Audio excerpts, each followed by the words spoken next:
Empezamos el semestre de la maestría en arquitectura y procesos proyectuales con esta fecha en donde nos acompañan Claudia Sakai y Sebastián Bustamante.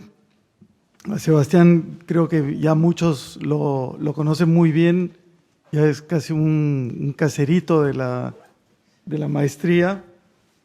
Con él, digamos, Sebastián ha venido a dar clases en la maestría, hemos hecho workshops juntos, es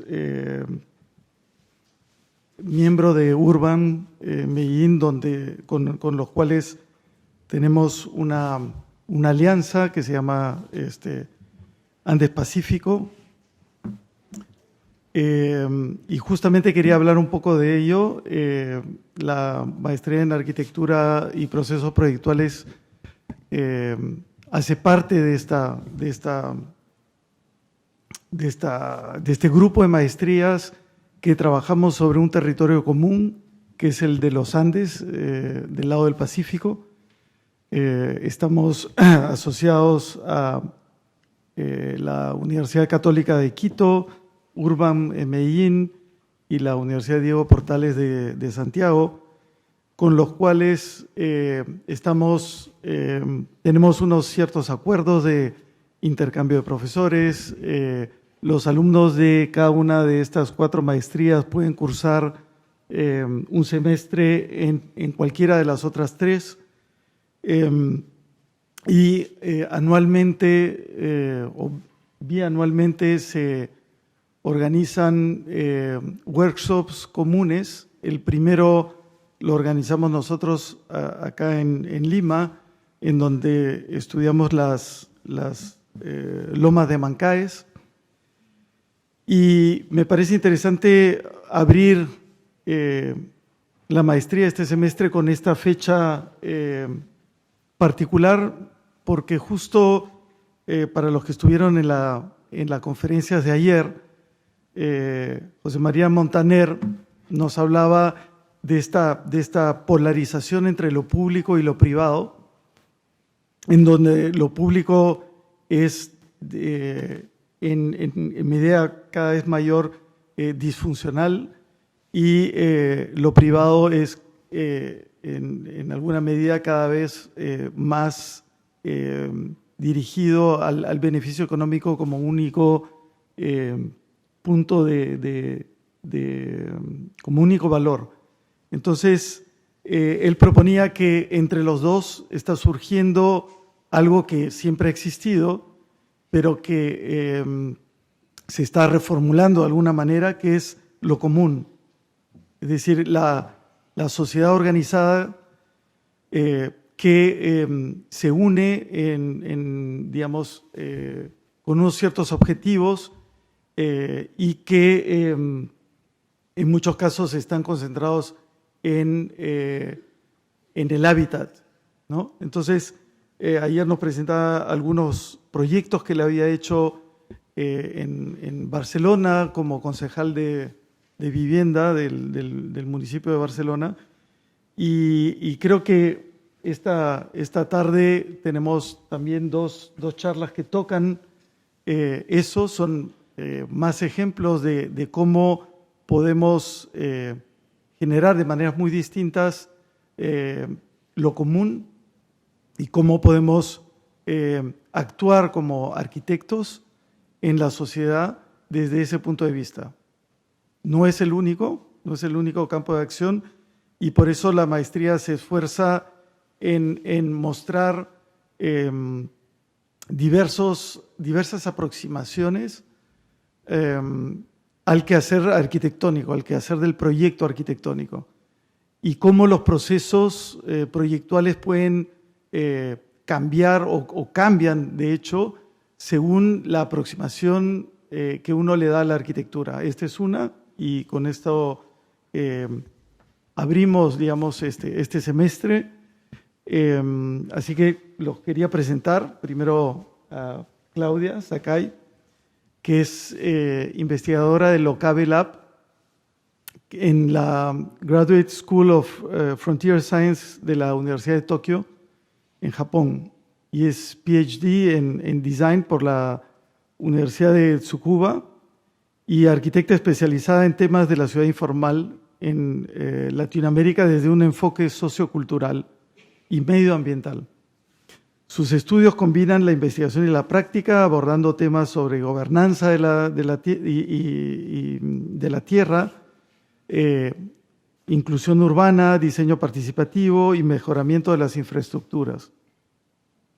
Desde el 2017 es miembro principal en el proyecto de investigación y diseño de los trabajos de mejoras en el barrio Cantera, en San Martín de los Andes, que creo que es lo que vas a explicar en Argentina, y que es un proyecto colaborativo entre la Universidad de Tokio, la Universidad de Komaue y el Instituto Provincial de Vivienda y Urbanismo de la provincia de Neuquén, ¿no?, donde se encuentra San Martín de los Andes.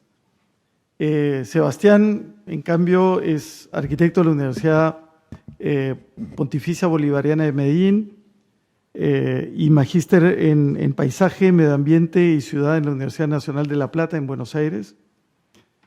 Su trabajo está orientado al urbanismo y al paisaje, especialmente hacia el desarrollo de proyectos y procesos urbanos y ambientales. Se ha desempeñado como arquitecto y diseñador en varios proyectos urbanos integrales de la ciudad de Medellín, en la empresa de desarrollo urbano, la famosa EDU, ¿no?, entre el 2004 y el 2007. EDU es el artífice del cambio de Medellín.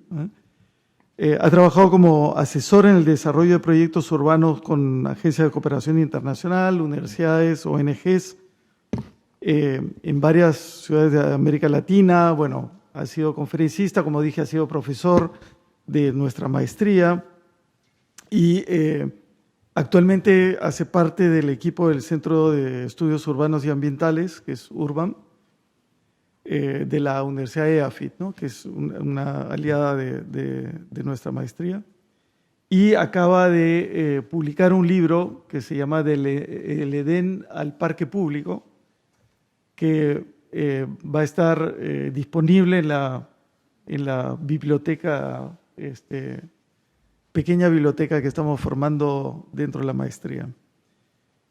Entonces, los dejo. Yo creo que empezamos con Sebastián, ¿no? Te doy la palabra. Muchas gracias. Bueno, buenas tardes. Como siempre, pues muy contento de estar acá entre amigos, principalmente. Pues haciendo parte de este proyecto que tenemos de consolidar esta red Andes-Pacífico, que pues esperamos seguir teniendo muchos más intercambios, seguir teniendo muchos más logros. Y pues quería empezar con una pequeña reflexión como para complementar lo que decía Jean-Pierre al inicio, y tiene que ver con el workshop que hicimos el año pasado, y pues es la razón por la que estamos aquí sentados, Claudia y yo. En este momento estamos tratando de consolidar un convenio con la Universidad de Tokio para hacer un proyecto en Antioquia, que es el departamento de Medellín. Y por ese relacionamiento, Claudia está acá.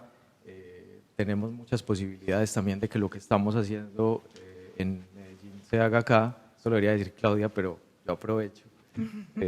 Y esperamos poder seguir consolidando más proyectos, no solo con la red de Medellín, de Quito y Santiago, sino también con un nuevo aliado como la Universidad de Tokio, que tiene un interés muy grande de seguir trabajando en territorios emergentes en Latinoamérica. Entonces, para mí pues es de mucho valor que Claudia esté acá sentada y que se nos abra una posible puerta para seguir trabajando con esta maestría, con compañeros de Lima, con compañeros de Perú, y bueno, seguir avanzando en este proceso.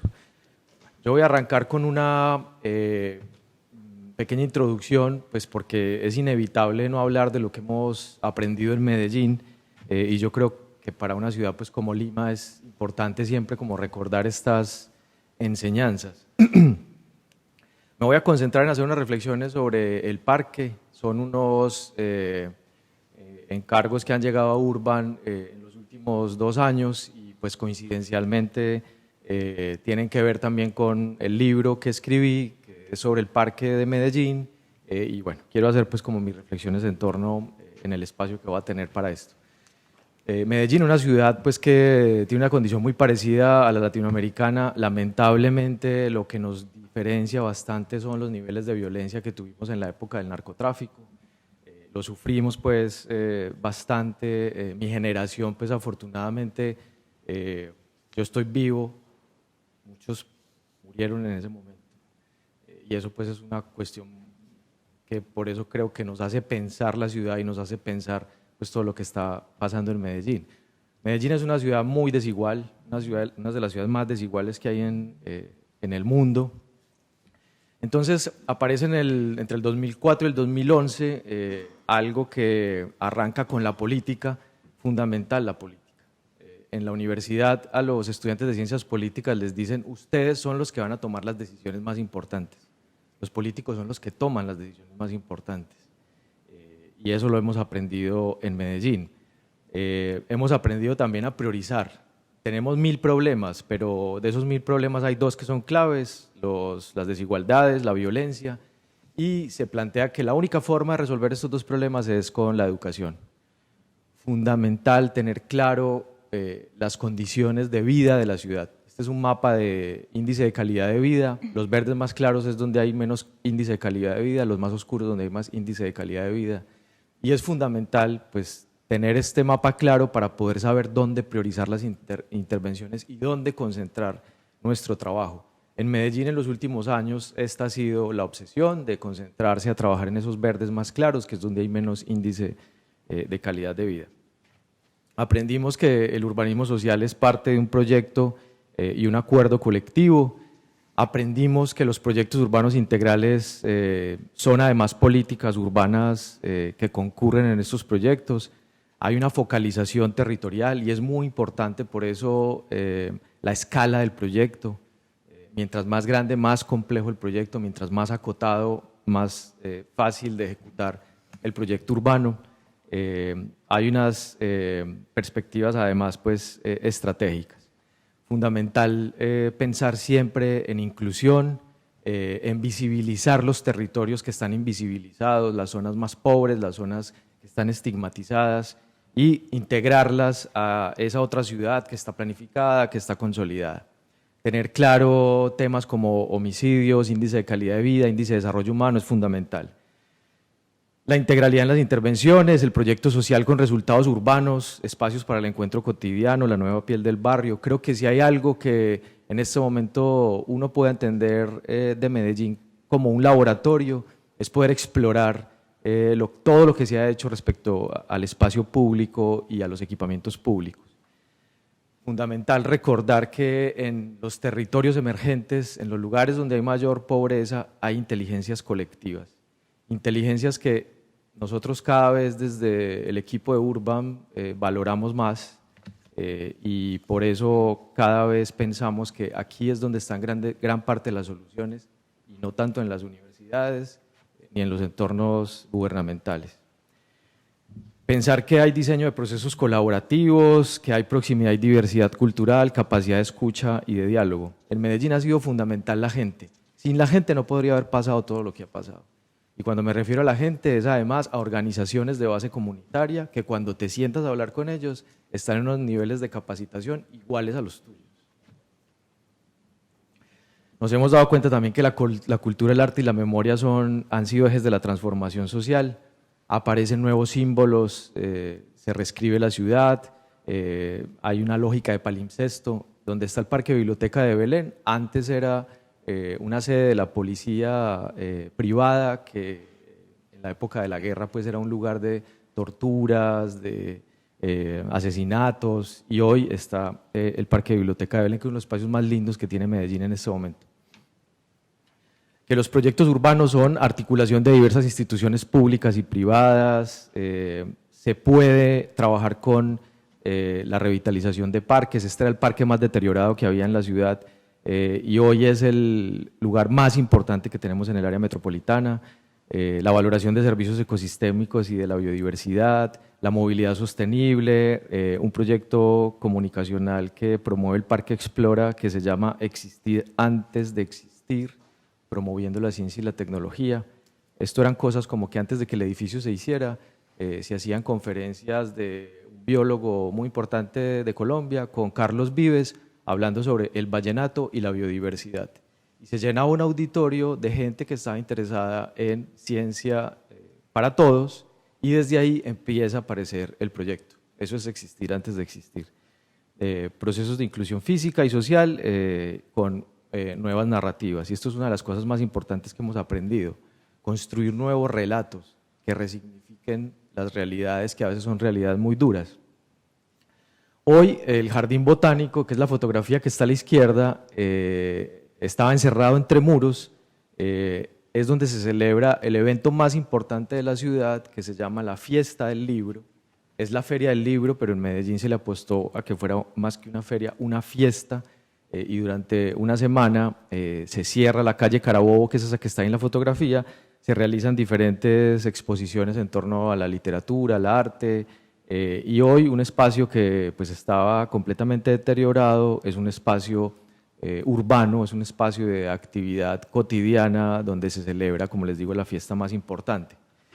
Espacios o nodos de intercambio como el Centro Cultural de Moravia, hay una imbricación con la ciudad, hay una proximidad con lo local. Este es uno de los espacios que tal vez puede ser el que mejor muestra la transformación de Medellín. Es la casa de todos y efectivamente hay niños que pasan prácticamente todo el día ahí porque sus papás trabajan y viven en una casa muy pequeña, unas condiciones muy precarias, entonces pues el espacio donde está la música, el arte, es el espacio más importante. Fundamental entender que se necesitan estrategias de gestión compartida, la comunidad organizada, el gobierno local, las cajas de compensación, las donaciones privadas. El deporte en Medellín juega un papel muy importante. Hay una institución que es el INDER, que es el Instituto de Deporte y Recreación.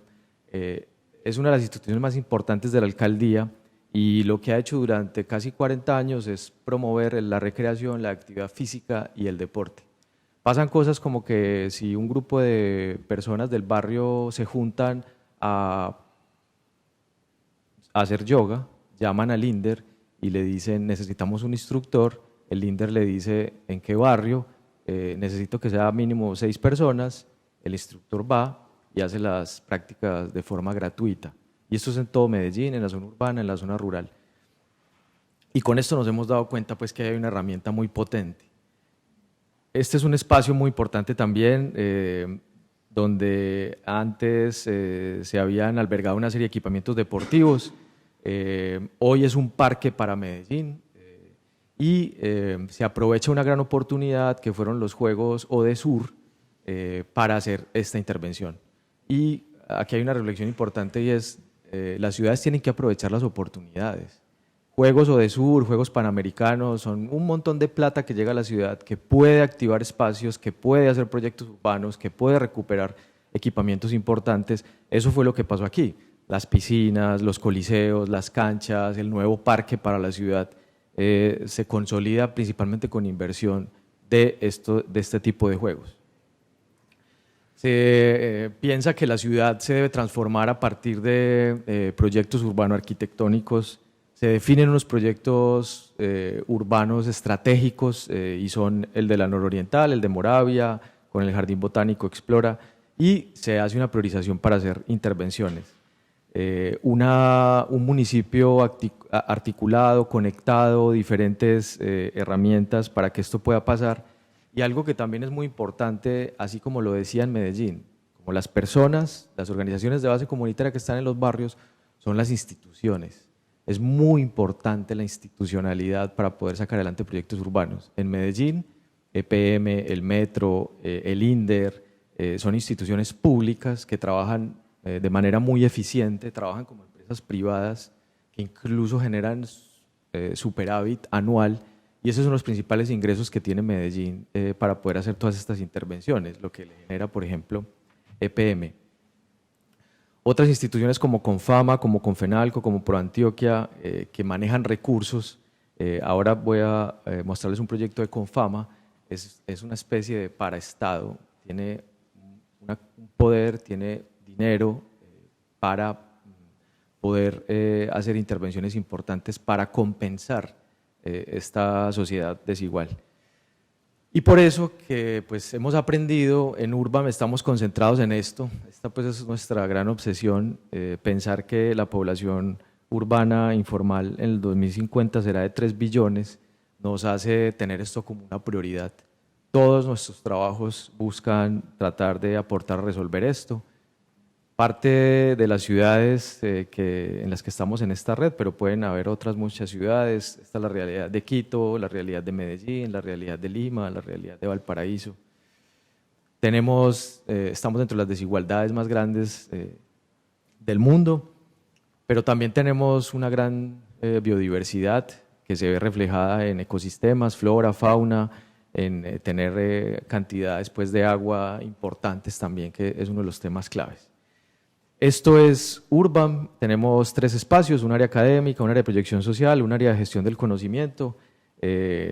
Para nosotros son muy importantes las publicaciones, todas estas publicaciones están en la página web, las pueden descolgar, son archivos en PDF pues, que se descargan desde cualquier computador.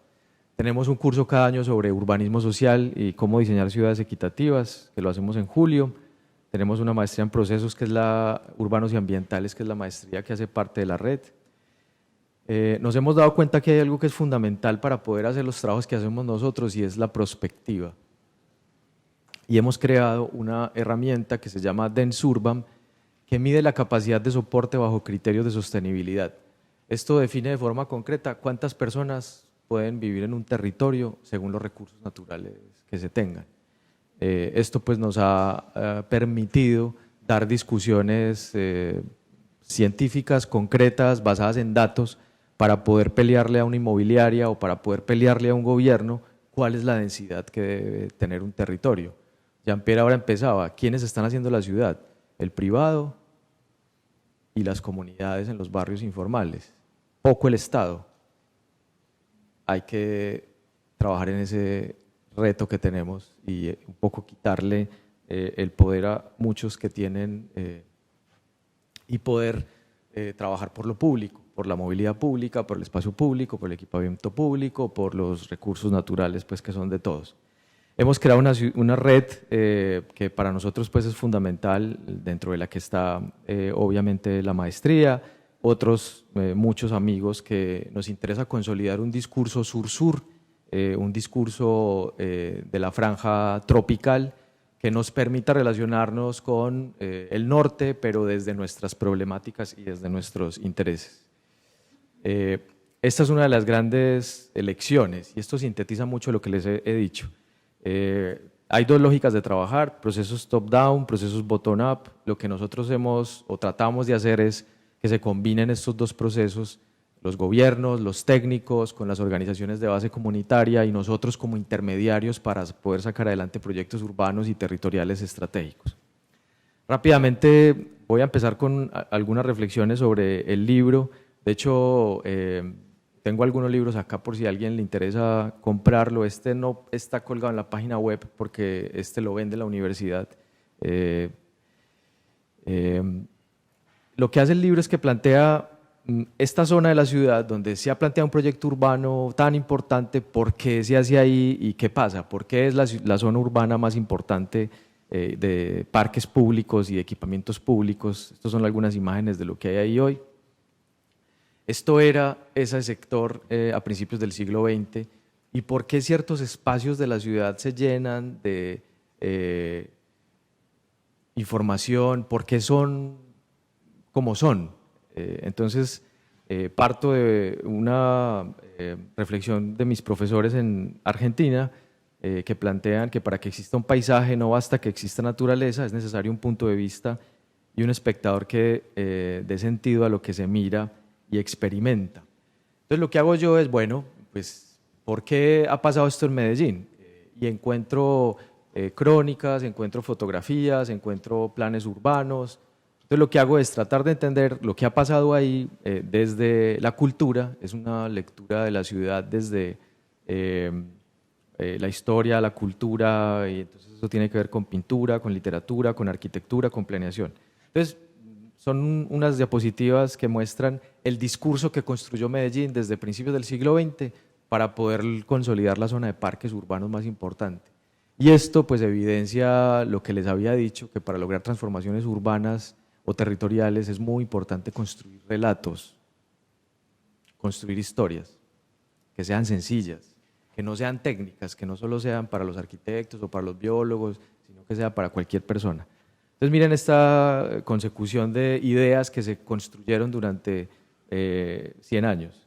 Si es en verano, dése una vuelta por el Bosque del Centenario y váyase a pasar las últimas horas de la tarde en la estación Villa, donde se reúne numerosa concurrencia a guardar el paso del tren.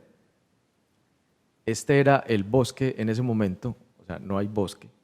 El bosque estaba en el imaginario de una organización que es la Sociedad de Mejoras Públicas de Medellín, que es la que promueve fotografías y estos textos en revistas y en diferentes medios para construir la idea del parque en Medellín.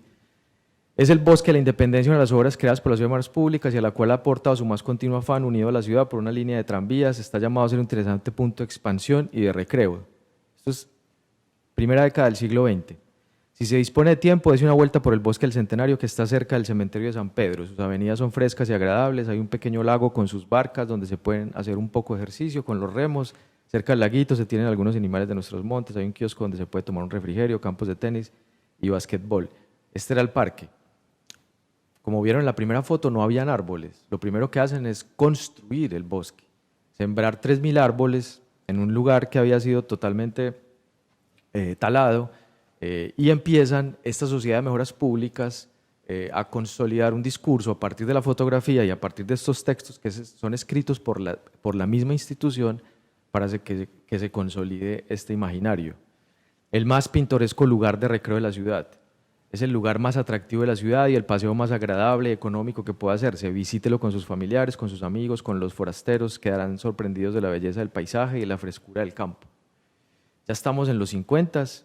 Sin duda alguna es el mejor lugar de recreo con que cuenta la ciudad de Medellín. Bajo la dirección de la Sociedad de Mejoras Públicas se han establecido allí diversos motivos de atracción, tales como la navegación en pequeñas barcas, kioscos, palanquines, juegos, dotado de un bar atendido por un personal diestramente seleccionado. El bosque es frecuentado diariamente por numeroso público. Empiezan a aparecer los nuevos edificios, era motivo de propaganda de las marcas de carros que había en ese momento en Medellín y en Colombia.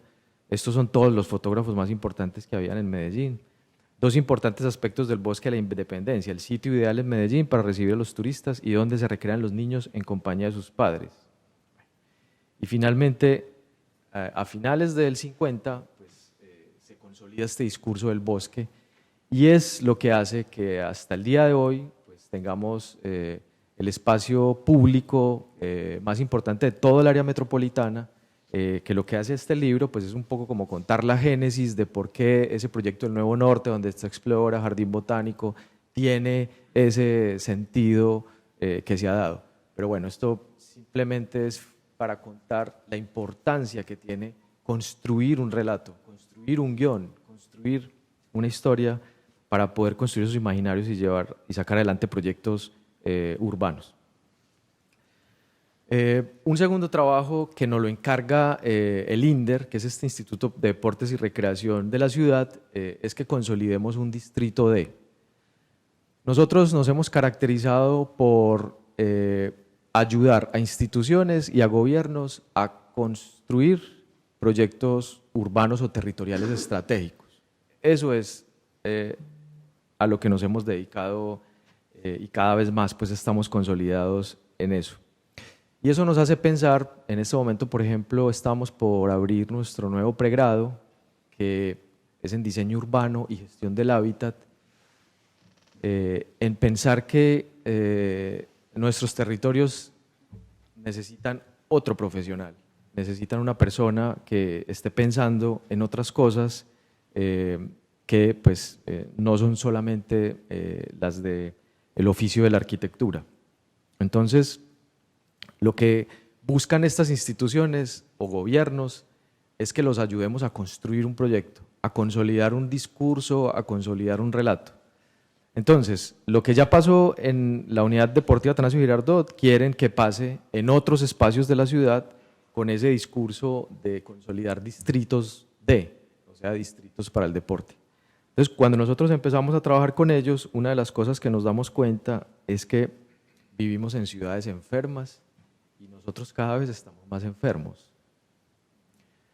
Hoy, el mundo, la mayor cantidad de dinero que gastan las alcaldías es en salud, en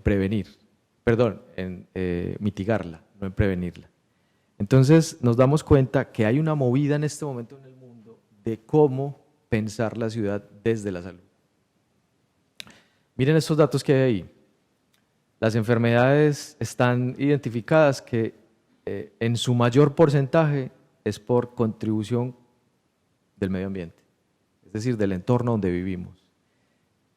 Cada vez tenemos más malas prácticas alimenticias, cada vez hay más problemas de obesidad, de puntos altos de azúcar, cada vez somos más sedentarios, cada vez somos menos nómadas. En Medellín, por ejemplo, tenemos una situación crítica en 2 épocas del año, son casi 4 meses del año, donde tenemos unos índices de calidad del aire malísimos, y esto pues obviamente afecta bastante la situación que tenemos. El INDER, como ven en estos mapas, lo que ha hecho ha sido durante casi 40 años construir espacios de diferente escala para el deporte, la recreación, la actividad física. Y la lectura que hacemos es que pues, tienen 2 tipos de espacios, como ven en el mapa de abajo, hay unos espacios concentrados donde hay una gran cantidad de canchas y hay unos espacios dispersos como eso que está en la fotografía de arriba, pero están por todo el territorio, como ven en el mapa, en la zona urbana y en la zona rural. Entonces, planteamos que el distrito D no solo sea en torno a las unidades deportivas que tiene Medellín, que son 3, sino que se construya un proyecto de ciudad donde se le hace una apuesta a evolucionar hacia una ciudad activa, nómada, saludable, sostenible, que tenga hábitos saludables, en hábitats saludables. Entonces el deporte, los deberes, la democracia, etcétera, son parte fundamental pues, de este proyecto. Entonces, tener reflexiones como esta, la relación entre cuerpo, mente, espíritu, entre familia, entre barrio, los estilos de vida, el trabajo, el sistema médico, la cultura, pues es fundamental como que todo sea parte de lo que estamos pensando como este proyecto de ciudad. Entonces hay unos principios en el proyecto pues debe apostarle a la equidad, a la seguridad, a la legalidad, a la sostenibilidad, a la conectividad, accesibilidad, espacios saludables, a la funcionalidad. Y el proyecto pues tiene estas 3 principales estrategias. Pasar de unidades deportivas a parques urbanos abiertos y biodiversos, estimular la calle y el tejido barrial para la activación vecinal y que sean espacios para la convergencia de energías urbanas. Este proyecto se sintetiza en 3 verbos: abrir, conectar, converger. Esta es una unidad deportiva como lo que les mostraba del estadio. La idea es que esto también se convierta en un gran parque para la ciudad, abierto, conectado, que las 3 unidades deportivas, que son las 3 grandes manchas rojas, pues estén conectadas con las quebradas, estén conectadas con los principales cerros, que no solamente trabajemos en los espacios del INDER, sino también, como ven ahí, hay una cantidad de escenarios que son calles, plazas, donde se desarrolla la actividad física, la recreación y el deporte. Damos una serie de estrategias para que ese proyecto se consolide. ¿Qué cantidad de servicios ecosistémicos podemos consolidar en este parque? Cuestiones tan básicas como generar polinización. Cada vez las abejas en el mundo las estamos perdiendo y hay cuestiones tan sencillas como sembrar flores que fomenten la polinización, pues va a cambiar el mundo. Jardines entonces que tengan estos principios, que no solamente sea la unidad deportiva donde están las canchas, sino que sean también las calles del barrio, que estén conectadas a espacios verdes importantes como el cerro, entender que un parque urbano tiene que ver con criterios ambientales, tiene que ver con criterios físicos, tiene que ver con el mejoramiento mental, tiene que ver con incentivar el espíritu, tiene que ver con el favorecimiento, por ejemplo, de eventos, amistades, cosas tan básicas como hemos perdido la conversación, no hablamos, no sabemos hablar, hay que fomentar la conversación. Entonces, pues esto se evidencia en estos espacios que están hoy cerrados, que no tienen un espacio público adecuado, que no se comunican bien con los barrios, que las calles no están pensadas para trotar, para hacer ejercicio, para caminar, que los jardines no están pensados para tener servicios ecosistémicos como la polinización, por ejemplo, pues son estrategias relativamente sencillas que se plantean en el proyecto para mejorar esta condición. Bueno, y para cerrar, voy a tratar de hacer esto lo más rápido, para darle la palabra a Claudia. Confama es una caja de compensación familiar. Confama nos pide que los ayudemos a redefinir la recreación de los parques que tienen en Antioquia, que son 12 parques. Entonces arrancamos planteándoles que los parques sean herramientas para entender el trópico, que sean herramientas para entender la diversidad ambiental y cultural que tenemos. Esta es el sistema de parques que hay, cada puntico de esos es un parque, están en zonas de vida distintos. Estos son los parques en elevación, como ven tenemos parques en zonas calientes, en zonas templadas, en zonas frías. Tener claro esto nos permite tener, por ejemplo, cosas como cuánta pluviosidad hay en cada parque y cómo un parque puede ser casi que autosuficiente desde el punto de vista del agua, pero también plantear una oda al territorio donde pues, la visión obviamente paisajística es fundamental, entonces entender la naturaleza, entender la cultura, geología, biología, historia, antropología, para que todo esto sea parte del parque. Entender que viajar puede ser una experiencia transformadora, puede ser como lo hizo Humboldt y como lo han hecho muchos más, es entender el territorio, es entender lo que somos, es entender de dónde venimos. Entonces, cosas como entender que estos parques pueden tener cobertura en casi todo el departamento, todos esos colores son las áreas de influencia de los parques. Es clave que los parques configuren el sistema de cada uno de los municipios donde están. Los parques tienen áreas, por ejemplo, como este, que es de 21 hectáreas, en un municipio donde la sumatoria de todos los parques es 37 hectáreas. Es decir, son áreas muy importantes para estos territorios. Entender que son parques vivos, donde hay una cantidad de flora y de fauna, que son sitios que están localizados de espacios naturales de alta diversidad, que son una gran oportunidad para generar empleo y generar desarrollo local, que hay múltiples experiencias de recreación con el agua, quebradas, lagos, mar en alguno. Hoy los parques son lo de arriba y los parques tienen espacios como el de abajo, que son espacios riquísimos desde el punto de vista natural, que tienen bosques, que tienen altos niveles de coberturas.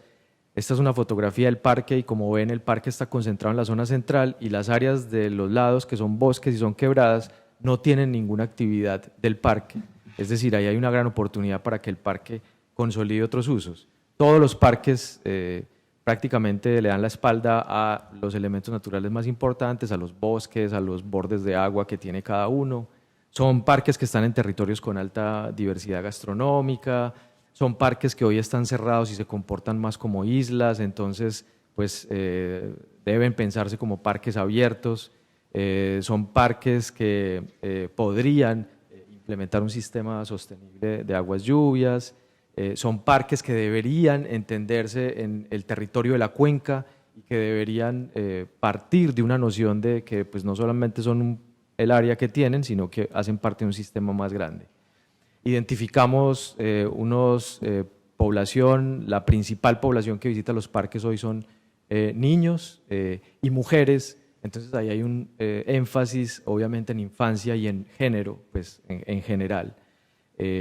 Los parques están creciendo, como ven ahí pues la tendencia, y esto nos permite decirles a ellos la importancia de que las áreas que hoy no están usando, que son las asociadas a las quebradas, las asociadas a los bosques, que es casi el 50% en todos los parques, es aumentar la capacidad de soporte que tienen en todos los parques.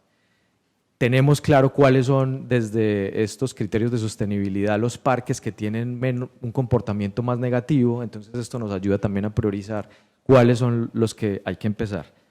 Entonces generamos todo un relato, una intención, unos principios, unos lineamientos que se concretan en unas acciones, en toda una carta de cómo hacerlo, estrategias en torno a viajar, entonces pues es tan importante la cartografía como la museografía, diferentes formas, estrategias de relacionarse con esos espacios naturales que hoy no lo tienen, la importancia de abrir los parques para que estén conectados al territorio, que sean parques diversos, donde hay alimentación sana, donde pues hay diferentes actividades, no solamente fútbol, sino yoga o otra cuestión que tiene que ver con otros programas, que sean parques que le apuestan a ser conscientes, a acercarse a estos sellos que hay a nivel internacional, entonces manejo de energías alternativas, etcétera. Entonces construimos una estrategia. Tenemos que pensar que tenemos que responderle al planeta, tenemos que responderle a la institución que nos contrata, que es Confama, a la sociedad, pero los usuarios están en el centro, y creamos una metodología de trabajo de cómo consolidar este discurso que les he mencionado hasta ahora, y es a partir de itinerarios. Entonces el parque va a tener unos itinerarios, ya no va a hacer énfasis la recreación en la atracción como hasta ahora lo había sido, sino que va a hacer énfasis en las experiencias con el sentido de la búsqueda, el encuentro, la conversación, la atracción, orientado a la naturaleza, la sostenibilidad del parque, el desarrollo en la región. Definimos diferentes tipologías de parques, hay unos urbanos, esto nos ayuda a priorizar cuáles son las acciones que hay que tener en cuenta en cada uno, hay unos parques en las regiones, en entornos en un crecimiento medio, y hay unos parques más naturalistas como este, que está en el suroeste, que tienen una condición pues, natural principal. Entonces, finalmente nos acercamos a entender muy bien el parque, cuáles son esos itinerarios, construimos esos itinerarios, y finalmente acciones como esta de hoy el parque está encerrado, tiene un muro, tiene una reja, la entrada es ese pórtico rosado. Bueno, eso podría ser un espacio distinto donde desde el principio hay una conexión con los ecosistemas más importantes, entonces la restauración ecológica que se hace es consciente según la zona de vida que tiene cada uno de los parques, espacios que hoy son obsoletos, pues llenarlos de contenido para que tengan espacios para la recreación. Hoy no hay contacto con el agua de las quebradas en el parque, entonces permitir acceder a estos espacios.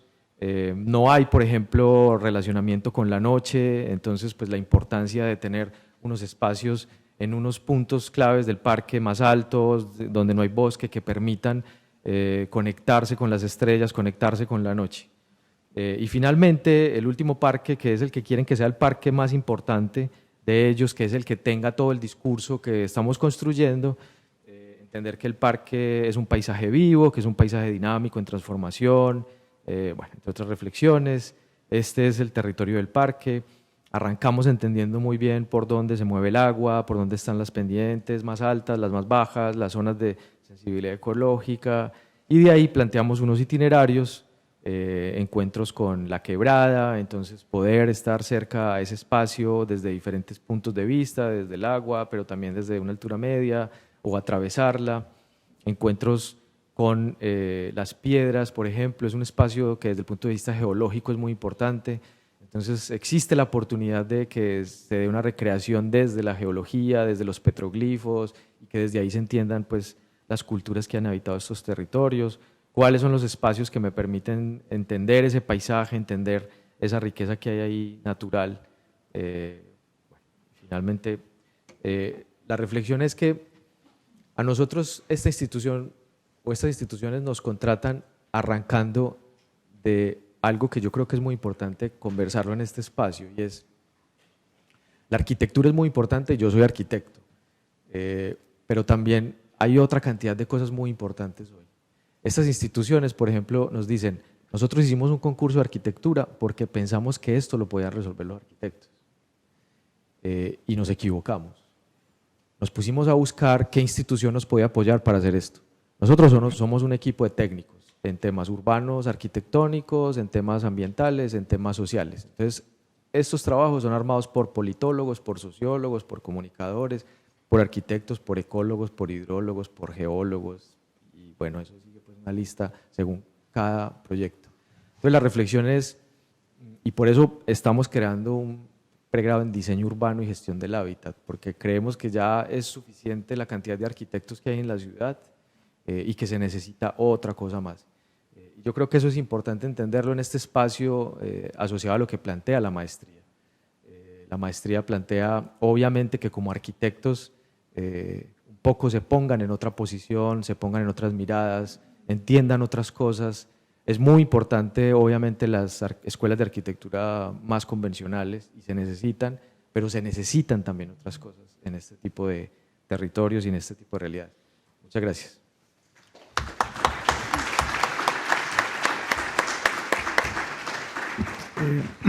Claudia, vamos a seguir con Claudia y luego hacemos una ronda de preguntas para los que quieran. Bueno, buenas tardes con todos. Bueno, ya me presentaron, mi nombre es Claudia Sakai y bueno, soy peruana y actualmente trabajo como investigadora en Okabe Lab en la Universidad de Tokio. Y bueno, para mí también es un placer y un honor que me hayan invitado el día de hoy a presentar nuestro proyecto en San Martín de los Andes, en Argentina, porque ya desde hace unos 5 años hemos empezado a establecer una red de proyectos en Latinoamérica y también en conjunto con Casa Urbán y EvaFit. Estamos muy interesados en poder expandir, digamos, nuestro trabajo de experiencias desde la informalidad en países asiáticos hacia Latinoamérica y poder establecer también colaboración entre las maestrías de la Universidad Católica y EvaFit. Y bueno, como dijo Sebastián en su presentación, cuando hablamos de crear ciudad, digamos, o hacer proyectos de mejoras en nuestras ciudades, depende mucho la escala, el tipo de estrategias que nosotros vamos a proponer. Y en este caso, el proyecto de San Martín es un proyecto de escala menor, donde las estrategias y las perspectivas son más enfocadas desde lo local y como desde la informalidad, mediante acciones colectivas, en esta intención de asociar lo público y lo privado, digamos, podemos generar un lugar más seguro para vivir. Bueno, nuestro proyecto está localizado en San Martín de los Andes. San Martín de los Andes está localizado en la provincia de Neuquén y está muy cerca a la frontera con Chile. Es una ciudad muy cerca de Bariloche, como referencia, y es una ciudad tradicional de montaña, con unos 30.000 habitantes y donde su economía está basada en el turismo. Y esto ha generado cambios en la expansión urbana. Este es un mapa de San Martín, donde, digamos, la ciudad formal, digamos, se asienta en las zonas planas y la ciudad informal en las laderas. Esta expansión del turismo atrajo a muchos inmigrantes de los años 70, generalmente provenientes del país vecino de Chile, atraídos por esta economía que se generaba en San Martín y al ver que no tenían tierra se tenían que asentar en las laderas de la zona. Bueno, aquí vemos unas fotos de la ciudad formal. Es una ciudad que cuenta con los beneficios del turismo, tanto durante todo el año. En invierno la gente viene a esquiar, en verano la gente viene a hacer turismo de montaña.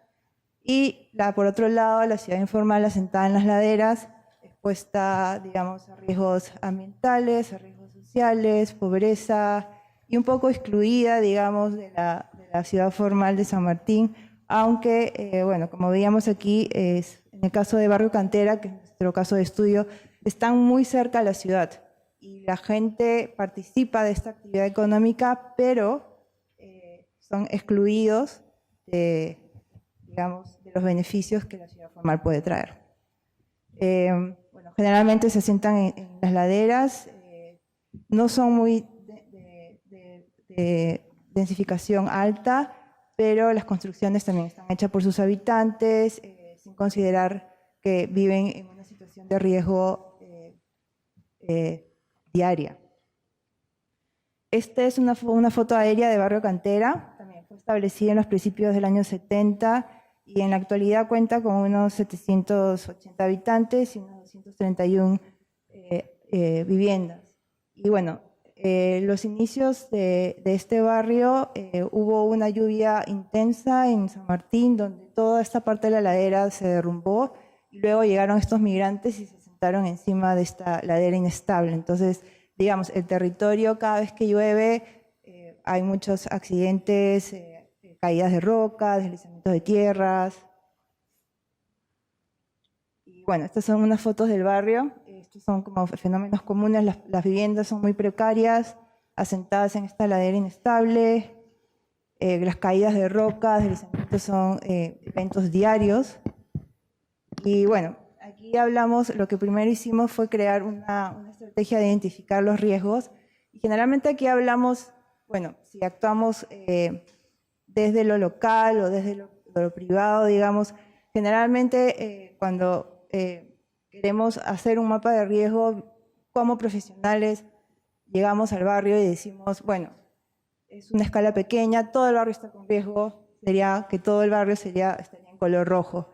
Y bueno, nosotros empezamos con una estrategia de trabajar con la comunidad y bueno, estos mapas de riesgo se realizaron con profesionales, con la comunidad en el sitio, no desde una oficina. Otros temas de riesgo que encontramos en el barrio son caminos inadecuados, caminos inestables. Bueno, estos son muros de contención que limitan las viviendas, están a punto de colapsar. Entonces, digamos, los espacios públicos, accesos también son de alto riesgo. Y bueno, contamos más con accesos que están coloreados en color rojo, que son muy empinados, instables, escaleras muy precarias.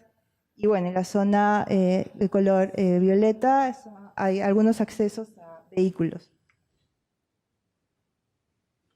Y por otro lado, bueno, dentro del barrio y por la zona de San Martín, estamos ubicados en un entorno muy rico en recursos naturales, pero asimismo empiezan a aparecer estos afluentes naturales dentro del barrio y digamos la gente o las personas que viven ahí, cuando se asentaron a este territorio, no estaban acostumbrados digamos, a convivir con este tipo de fenómenos, porque eran migrantes, y más o menos trataron de transformar o adecuarse al entorno natural, pero afluentes naturales, inundaciones también son eventos comunes. Días de lluvia, más o menos, esta es una foto, bueno, no estaba lloviendo muy fuerte aquí, pero es todo el terreno, la ladera se inunda, es muy difícil acceder, tanto peatonal como vehicular.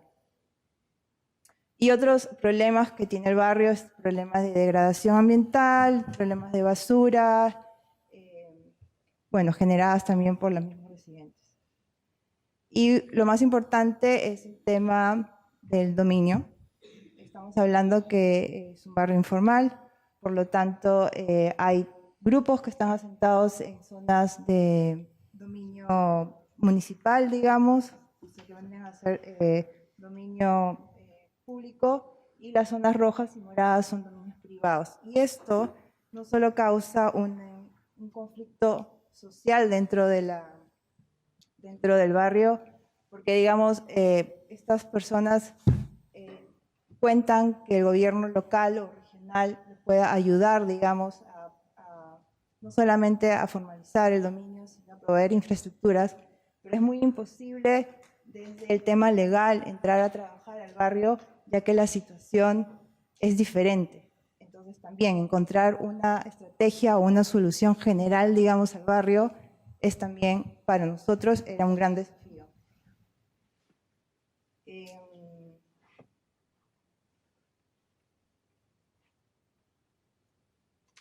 Entonces, la combinación de todos estos riesgos, de todos estos factores, y bueno, es un mapa que reúne, digamos, toda la data que se recolectó en el sitio, hace que no solamente el 56% de las viviendas estén en áreas de riesgos, de estos riesgos combinados, sino que también tengamos espacios públicos dentro del barrio o espacios comunes que no son adecuados para la vida cotidiana de los habitantes.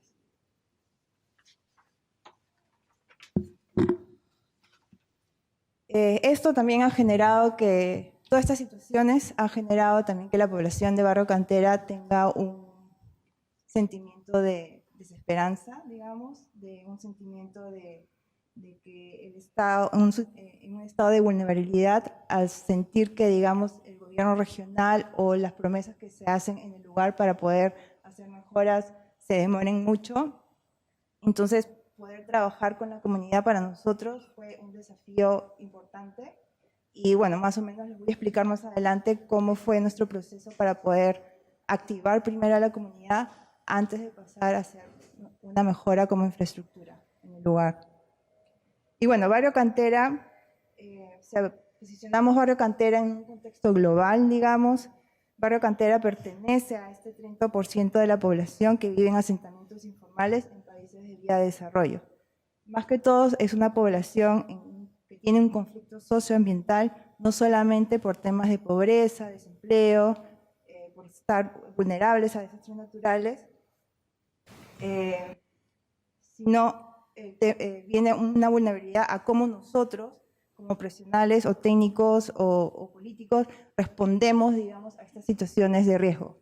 Generalmente siempre buscamos soluciones convencionales o soluciones que le llamamos el top-down o soluciones macro, donde lo más general es localizar a una comunidad que está en situación de riesgo, es relocalizarla o moverla a un sitio seguro. Esta es una foto de México, donde generalmente se relocaliza a la comunidad y se les da vivienda estandarizada a toda esta población. ¿Qué pasa? Al momento de ser localizados, nosotros estamos llevando esta comunidad a un entorno nuevo, donde hacemos que esta comunidad pierda la identidad no solamente de su entorno, sino del lugar, y donde nosotros, sin querer, estamos transformando las dinámicas y formas de vida de estas comunidades que fueron establecidas en un lugar original. Y aquí hago un paréntesis. Bueno, Japón es un país de muchos desastres naturales. El último más grande fue en el 2011, donde tuvimos primero el terremoto, luego tuvimos el tsunami y luego la explosión nuclear. Y aunque es un país ya desarrollado, digamos, también lo más fácil o lo más rápido, digamos, fue establecer soluciones convencionales, donde se dio a la gente, se relocalizó a muchos, o sea, si vemos en el mapa, toda la zona roja fueron las zonas afectadas por el tsunami, que generalmente son zonas de ciudades de pescadores. Y todas esas comunidades se relocalizaron en una zona de montaña, en viviendas estándares temporales. ¿Qué pasó? Actualmente, hoy Japón tiene un problema muy alto en el tema de que todas esas comunidades pesqueras se han perdido, los vecinos están dispersos en distintos pueblos y se ha perdido la identidad local de estas comunidades originarias pesqueras de toda esta zona costera del Japón.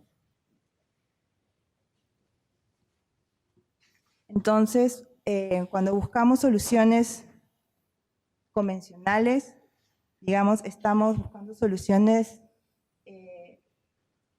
desde fuera, donde nosotros rompemos esta relación de hombre-territorio-entorno, porque dejamos la responsabilidad, en el caso de temas de riesgo, nosotros dejamos la responsabilidad de poder hacer mejoras o poder yo protegerme o mitigar el riesgo de forma individual. En cambio, otra alternativa es buscar esta relación hombre-territorio desde un interés donde yo como individuo y como comunidad asumimos la responsabilidad de vivir y controlar los riesgos de forma colectiva a una escala barrial, involucrando diferentes actores. Y bueno, Mi Barrio, Mi Casa es un proyecto que inició en el 2017 y todavía estamos desarrollando el proyecto. Hemos cumplido la primera etapa, que es la que voy a explicar hoy día.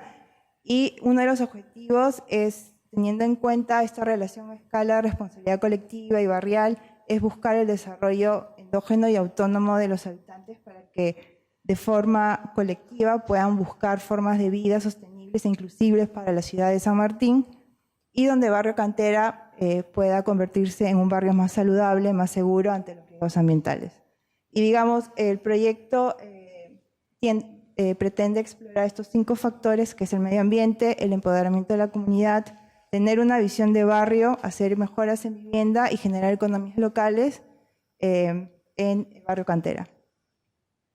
Y para esto, bueno, hemos empezado a trabajar junto con la Universidad del Comahue en Argentina, en conjunto con el gobierno regional, local, bueno, la comunidad de Cantera, y bueno, esperamos también contar en futuro con instituciones o empresas privadas que quieran invertir, digamos, en obras públicas.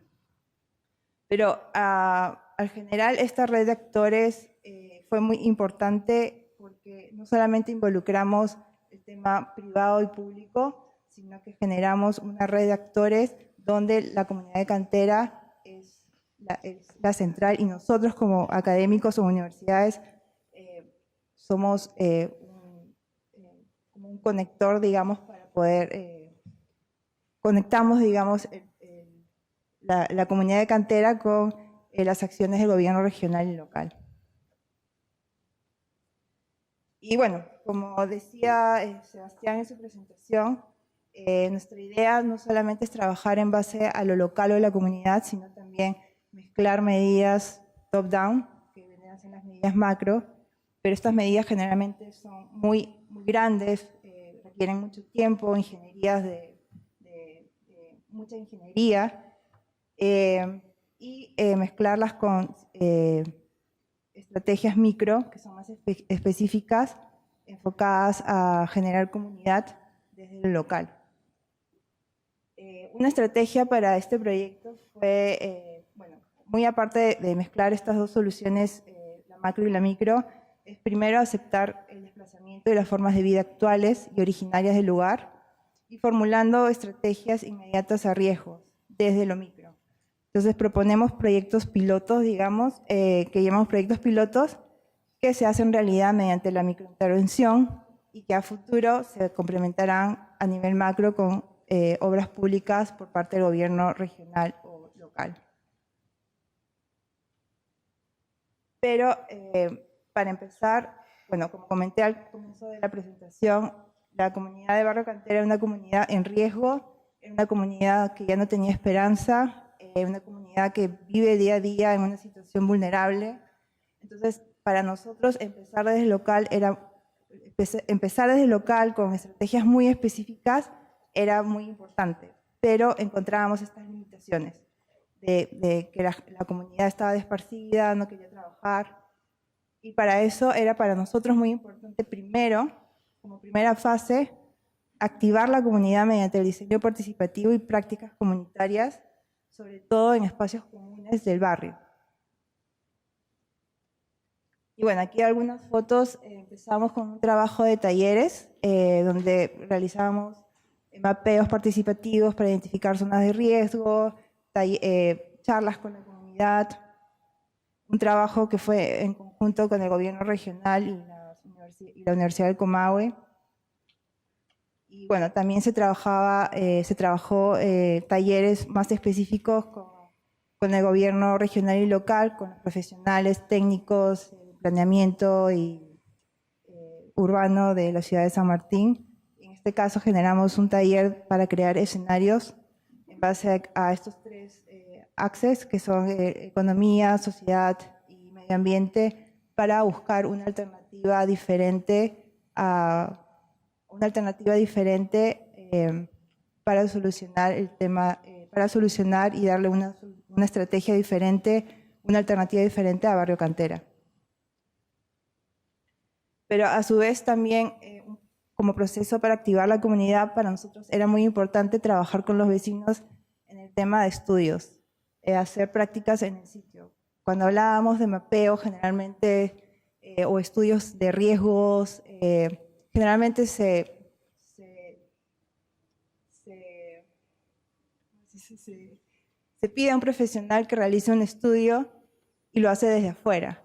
Y no entendemos exactamente lo que pasa en el lugar. Y los vecinos, digamos, son incrédulos en asumir las situaciones de riesgos en el lugar. Entonces, para nosotros era muy importante llevar a los profesionales y hacer los testeos o las pruebas en el sitio para que ellos vayan viendo y asuman la responsabilidad también de que están viviendo en un lugar con riesgo. Y luego pasábamos a las prácticas comunitarias donde ya se hacían intervenciones y llevábamos estas estrategias a la realidad. Estas prácticas, bueno, se hacían con la comunidad, generalmente con los hombres, aprendiendo de este conocimiento colectivo o este conocimiento local que tiene la gente en el barrio. Y bueno, trabajábamos día, noche, mujeres, niños. Y bueno, les voy a dejar aquí, bueno, voy a poner un video que está separado, donde...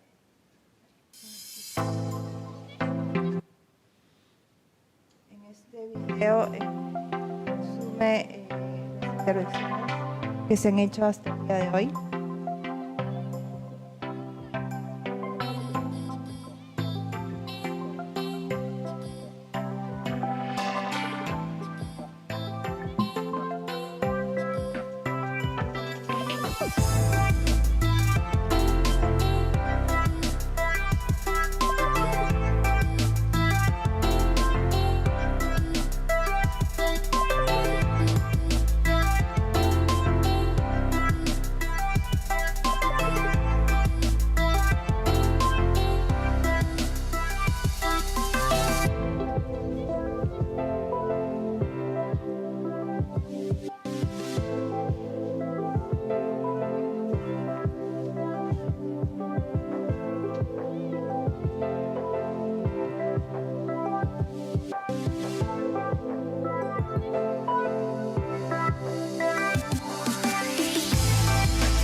Bueno, en el video mostré muy en resumen las acciones que se han realizado en el barrio hasta el día de hoy. Y una de las lecciones importantes que hemos podido sacar de esta primera etapa del proyecto es que hemos podido lograr la participación y la motivación de esta comunidad que estaba un poco olvidada y como que no quería trabajar en el barrio, pero a su vez hacemos actividades extras para poder activar conciencia, digamos, la responsabilidad barrial, que es vivir en una zona de riesgos, y generalmente con los estudiantes de la maestría de la Universidad de Tokio trabajamos en, por ejemplo, aquí se generó un cómic que fue, bueno, a este chico le gustaba mucho dibujar, y el cómic transmitía en un mensaje muy claro cuál era el tema de vivir en riesgo, cómo debíamos asumir una responsabilidad colectiva, cómo podríamos trabajar en el barrio mediante nuestro conocimiento local. Y bueno, también es una oportunidad para nosotros poder generar integración con los residentes, como confianza para poder seguir trabajando en el barrio. Y también es el proyecto también genera una plataforma para los estudiantes japoneses de poder estar en un contexto distinto. Y bueno, estas son algunas otras. Y bueno, este es un resumen de las intervenciones que hemos hecho hasta el día de hoy. Generalmente ya hemos terminado la primera etapa, que ha sido principalmente enfocada a activar la comunidad. Y uno de los problemas sino generalmente cuando hacemos presentaciones o presentamos el proyecto nos dicen cuál es los resultados en números o en data. Y es un poco, cuando trabajamos con las comunidades, es un poco difícil poder tener esos datos en número, más bien se ven reflejados en las acciones que la comunidad toma después que nosotros ya no estamos en el lugar. Generalmente tienen un grupo de WhatsApp y en este grupo generalmente estamos en constante comunicación y cuando es también una forma de monitorear, digamos, los trabajos que se van haciendo en el lugar, nos indican, bueno, llovió, nos inundó, sirvió, no sirvió, y bueno, es una forma de saber que los trabajos que se hacen en el lugar van motivando a que se genere este sentimiento de lugar y que se genere comunidad para que ellos sigan trabajando. Y bueno, estos son trabajos posteriores ya por la misma motivación de la comunidad. Ellos ya asumieron el sentido de que ellos tienen que trabajar como vecindad, como barrio, para seguir mejorando. Inclusive han formado sus comisiones para generar un poco de dinero, venden empanadas o cosas así para poder tener recaudo para compra de insumos. Y bueno, ya una vez terminada, este año hemos terminado esta primera etapa, que era la activación de la comunidad. Ahora estamos generando un plan más integral, donde empezaremos a trabajar con el implementamiento de obras con infraestructura pública y obras un poco más de ingeniería, más que todo para mejorar el tema de accesibilidad del barrio y para accesibilidad y vivienda. Bueno, una de las lecciones de Mi Barrio, Mi Casa es que, bueno, no podemos decir que podemos encontrar una solución universal a la informalidad, pero tampoco podemos decir que Barrio Cantera o las acciones que se han tomado en Barrio Cantera es un modelo a seguir en otros contextos, pero podemos aprender que el entenderse con el entorno es entender la complejidad de riesgos desde la comunidad, sobre todo porque la comunidad local tiene esta inteligencia colectiva que hablaba Sebastián, y porque ellos viven ahí y están en contacto con su entorno a diario. Otra lección que aprendimos fue que respetar el modelo local es mantener y preservar las formas de vida, tanto como el sentido de comunidad, identidad de lugar e historia. Y finalmente, la activación de la comunidad es un proceso inicial para estabilizar el problema, en este caso un problema de riesgos,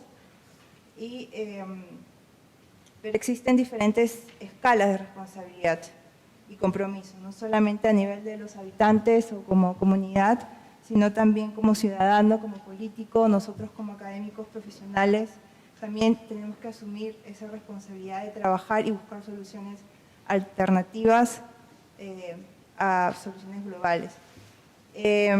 Nosotros como académicos podemos generar un cambio para que nuestros conocimientos de investigación o prácticas sirvan como una herramienta para tomar decisiones políticas a nivel local, regional. En este caso hemos tenido la oportunidad de trabajar con el gobierno local y regional en conjunto, y nosotros como academia somos un medio intermedio, digamos, para poder trabajar con la comunidad y con estos gobiernos. Entonces, a forma de reflexión, dejo la pregunta como académica o como profesionales, tanto como arquitectos o como urbanistas, ¿qué soluciones buscamos? Si buscamos soluciones convencionales o estamos buscando soluciones alternas a problemas globales.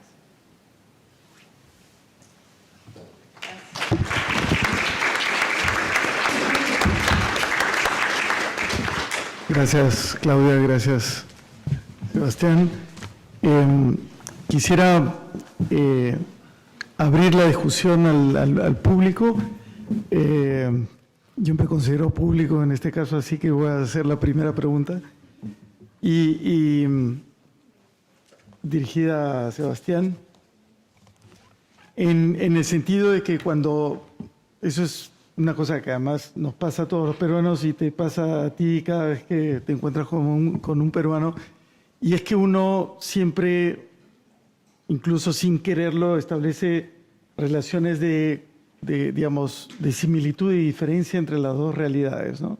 Una realidad que puede ser la de Lima y otra que puede ser la de Medellín. En este caso, tú estabas hablando, mostraste imágenes del parque deportivo de Vedut, ¿cómo se llama? Donde están los complejos deportivos de Giancarlo Massanti. El de Iván de Vedut. Iván de Vedut, sí. Cuando uno va a este parque, lo primero que sorprende es que es un complejo deportivo de alto nivel, que sin embargo es un parque público. Es totalmente accesible digamos, al público en general, al ciudadano, y existen, digamos, es un complejo deportivo de alto rendimiento, pero a la vez abierto a la comunidad, ¿no? Entonces, aprovechando juegos Odesur. Y claro, es imposible no compararlo con la Videna, por ejemplo, recientemente repotenciado a partir de los Juegos Panamericanos, ¿no? Y uno no se imagina cómo un complejo como el de la Videna pueda, digamos, como peruano, pueda algún día estar abierto al público en general y dejar de ser un recinto cerrado para pocos deportistas de alto nivel. Entonces, y sin embargo, si comparamos las ciudades, Lima es una ciudad que tiene muchísimos menos problemas en muchos aspectos que los que tuvo y quizás aún tiene Medellín. Y aspectos que van, digamos, a la contra de lo que uno podría hacer. Es decir, esos aspectos de problemas es inseguridad, violencia, que desde una perspectiva normal tendería a que sea una ciudad mucho más cerrada. Entonces, es una pregunta tonta, pero es la pregunta que se nos ocurre siempre que vemos estos proyectos, y es cómo se revirtió eso que nosotros limeños, con mucho menos problemas de inseguridad, vemos como casi imposibles de revertir. Es decir, como algo que tiende a estar encerrado por la violencia, recluido, segregado, se revierte en un momento dado, a pesar de estos problemas. Y no es a pesar de esos problemas, sino que esta reversión genera una disminución de los índices de violencia muy grandes. O sea, es el huevo o la gallina, pero en este caso, ¿cómo se inició esta reversión de lo segregado y lo cerrado hacia algo abierto, comunitario y generoso, finalmente? Bueno, a mí me da pues como mucha tristeza siempre pensar esto, y es que como ser humano tenemos que pasarla muy mal para reaccionar. Y en Medellín estuvimos al punto pues más crítico que puede estar una sociedad, y fue estar completamente pues entregados a una guerra por el narcotráfico. Entonces pues eso activó muchas cosas que se venían dando en la ciudad, porque un poco la intención de mi libro tiene que ver con que no se cuente Medellín solo desde los últimos 20 años, que es lo que se suele hacer. Medellín antes del narcotráfico era una ciudad de las más prósperas de Latinoamérica. Llegó a competir desde el punto de vista industrial con Bogotá, llegó a tener una infraestructura urbana importante. El hecho, por ejemplo, de que Viner y SER hayan hecho el plan piloto en el 48 da cuenta de que la ciudad había estado pues como tratando de hacer lo mejor posible. Entonces, desde principios del siglo XX se consolidan en Medellín cosas que hacen parte de nuestra cultura, por ejemplo, y que son fundamentales para resolver a la pregunta que tú me dices. Por ejemplo, las alianzas público-privadas. Desde principios del siglo XX en Medellín, eso es normal para nosotros. Segundo, una institucionalidad fuerte. En Medellín, yo diría que en Colombia es la institucionalidad pues como más fuerte. Uno siente en Medellín que la institucionalidad es distinta a la del resto de Colombia, y obviamente pues eso es muy importante. O sea, instituciones, por ejemplo, como el INDER, que son las que están a la cabeza de ese proyecto urbano específico, es una institución casi que impecable desde el punto de vista de su operatividad, del manejo de los recursos, de la gente que tiene en sus equipos. Tercera cuestión, la gente, que yo lo dije. Cuando llega la guerra, no queda de otra y es unirse para poder que los jóvenes no se vayan a la guerra.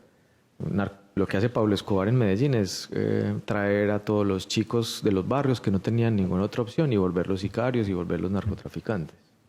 Nosotros no somos narcotraficantes y sicarios por naturaleza. Lamentablemente Pablo Escobar generó esa cultura. Entonces lo que hacen las mamás y lo que hacen jóvenes que no querían que eso pasara, pues es: hey, se nos están llevando los jóvenes, no sé, hagamos un grupo de danza, hagamos un grupo de baile, hagamos un equipo de fútbol, hagamos un almuerzo comunitario y empecemos a blindar y a cuidar a nuestros jóvenes. Entonces yo creo que ahí hay tres elementos importantes: las alianzas público-privadas, la institucionalidad y las organizaciones de base comunitaria. En Medellín es increíble cuando uno convoca a un proceso en una comunidad. Vamos a hacer un taller. Todos inmediatamente se prenden, llegan activos, proponen, es que estos son los problemas y los tienen claros y son 10. Y entonces como hay una cosa ahí que es muy de la cultura y de cómo se ha venido desarrollando procesos en la ciudad. Obviamente, por ejemplo, la cooperación internacional en la época de la guerra ayudó mucho a que las organizaciones de base comunitaria se fortalecieran en sus procesos. Por eso es que son tan potentes los procesos de las comunidades en los barrios. Y por último, yo creo que pues también hay una cuestión ahí del mundo paisa que es muy activo y que es muy conector, y entonces para sacar adelante, pues yo creo que tiene mucho que ver con esas culturas ancestrales de los arrieros, que para poder salir de las montañas pues hay que juntarse para sacar una mercancía, o no sé, simplemente pues salir de Medellín en bicicleta. Yo monto bicicleta, son 16 kilómetros, 1 hora y media, con pendientes promedio del 7-8%. Y estamos acostumbrados a eso en nuestra geografía. Entonces hay una cuestión cultural ahí también de sobreponerse a cosas duras. Creo que ahí están las 4 cosas que se combinan y hacen que lo que está pasando en este momento en la ciudad pase. Ojo, nada es perfecto. Nos falta resolver muchas cosas, todo eso que hay ahí tiene sus errores, y yo creo que lo más bonito que plantea Medellín hoy es que eso es un laboratorio. Cada uno de ustedes puede ir, evidenciar, caminar, si sí, si no, qué le parece, qué no le parece, hablar con los del INDER, con los que hacen las actividades del INDER, y eso es una escuela. Medellín hoy es un laboratorio para uno ir a aprender y entender cosas, y qué no hace, qué sí hace. Pero creo que ahí están las 4 cosas que se juntan en Medellín para que eso pase, y creo que también por eso no pasa aquí. Perfecto. ¿Alguien tiene alguna pregunta? Bueno, en el caso del proyecto de San Martín de los Andes, bueno, es un proyecto de escala mucho menor que el proyecto que explicó o lo que se trabaja urbano en Medellín. Y en nuestro caso, nosotros como académicos, digamos, como una institución académica, que es la Universidad de Tokio, digamos, no nos pueden contratar, digamos, como profesionales y decir, bueno, les pago para que ustedes nos ayuden a mejorar el barrio. Pero la financiación en nuestro caso viene por el Instituto de Vivienda de Vivienda y Urbanismo de Neuquén, que provee los fondos a través de la universidad, de un convenio académico a través de ambas universidades, la de Comahue y la Universidad de Tokio. Digamos, estos fondos se trasladan, digamos, a una inversión mínima, digamos, en esta primera etapa, que era la activación de la comunidad con proyectos de infraestructura muy pequeñas, como los que presenté, pero ya estamos en un momento de pedir financiación, digamos, mayor, que son las entidades privadas o internacionales. Y, digamos, estamos pensando nosotros presentar el proyecto al BID, por ejemplo, o se trabaja ya estamos trabajando en Argentina a nivel más de Ministerio de Vivienda para poder recibir un apoyo y poder presentarnos como un conjunto, digamos, a estas instituciones internacionales para poder recibir los fondos. Eso es por parte de... Bueno, y en Medellín, en estos proyectos de los últimos años, hay una apuesta porque los proyectos sean de todos. La única forma de hacer un proyecto urbano potente es que estén todos los actores. El sector público, el privado, la academia y las comunidades. Esa es la única forma. Y Medellín pues ha tratado de hacer eso. Tiene mucho que ver con que ya hay una cultura de hacerlo, de que el privado haga parte de los proyectos. Por ejemplo, de esos actores que yo mostré, ProAntioquia es la fundación de los empresarios de Medellín. El 70% del Producto Interno Bruto del país está entre Medellín, Bogotá y Cali. Ahí es donde están las industrias más importantes.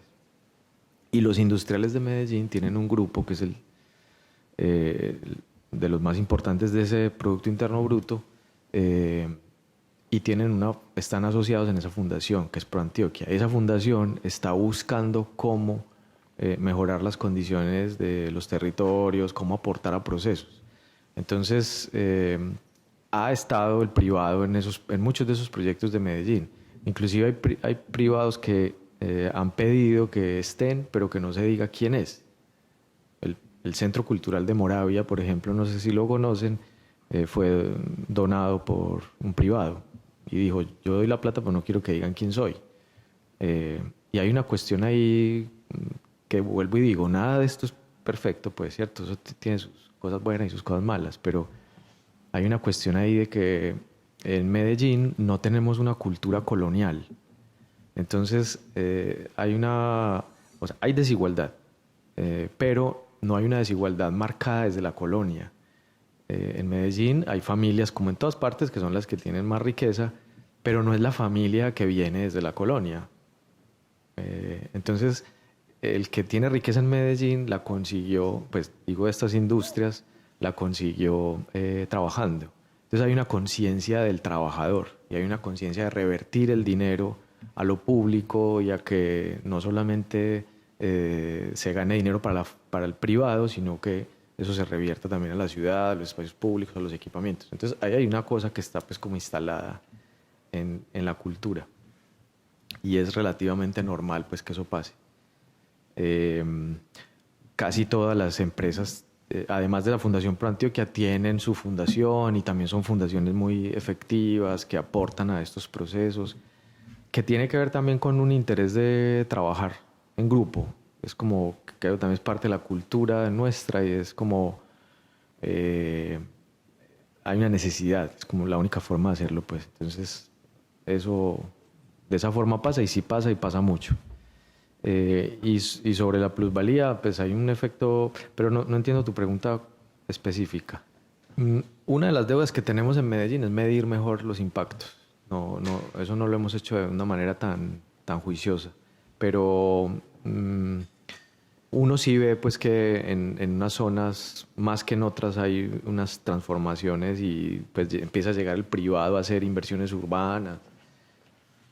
Pero hasta ahora no tenemos casos extremos de que se haga una activación del suelo y que la economía empiece a generar de manera pues extrema, no sé, procesos de gentrificación, por ejemplo. Estamos viviendo en este momento apenas el inicio en la Comuna 13 en torno a las escaleras eléctricas. Hay en este momento una movida muy fuerte, cada vez están llegando más turistas a Medellín, a este tipo de espacios, por ejemplo. Pero no hay, pues, en este momento como que te diga que es un problema. No se está midiendo y un poco se ha actuado como es que tenemos que hacerlo, no hay de otra forma. A mí esta pregunta me la han hecho 30.000 veces. Es como, sí, es importante pensar en eso, pero es importante primero abrir el espacio que sea para todos. Nosotros veníamos de no estar en la calle, no nos encontrábamos. Yo cuando era adolescente, mis papás me decían, por favor, no salgas a la calle, te van a matar. Entonces lograr la calle, lograr estar en un parque, lograr estar en la noche, ese ha sido el propósito principal. Y estas otras cosas pues seguro van a venirse y ahí están empezando a llegar. Pues vamos a tener que empezar a ver cómo manejamos ese tema. Perfecto. Una última pregunta antes de despedirlos. Todo ha quedado clarísimo. Bueno, entonces, gracias por la presencia, Sebastián y Claudia. Creo que esto abre, digamos, un gran campo de acción de la arquitectura, como decías, Sebastián, que finalmente implica que el arquitecto tenga otras habilidades, otras competencias que más que nada atañen a lo transdisciplinario, ¿no? Es decir, entender la importancia y establecer un canal de diálogo profesional entre distintas disciplinas, ¿no? Y que el arquitecto sea capaz de entender estas dinámicas y conocimientos que aportan otras disciplinas, que creo que es bastante distinto a un trabajo interdisciplinar, ¿no? Y eso creo que lo tenemos claro en todas las maestrías de la red y ustedes ya están abriendo este pregrado incluso donde se va a explorar esta transdisciplinariedad de alguna manera. Bueno, yo con esto cierro este conversatorio. Les agradezco mucho haber venido hoy día, que es el segundo día de clases, que no es el día como más apropiado para hacer este evento, pero bueno, teníamos la conjunción de Claudia y Sebastián y no nos los podíamos perder. Y los invito al próximo evento MAP, que será esta vez en el Centro Cultural de la Católica y se va a realizar el 26 de septiembre, en donde vamos a contar con Robert McCarter, que esta vez es un evento completamente distinto al de hoy día.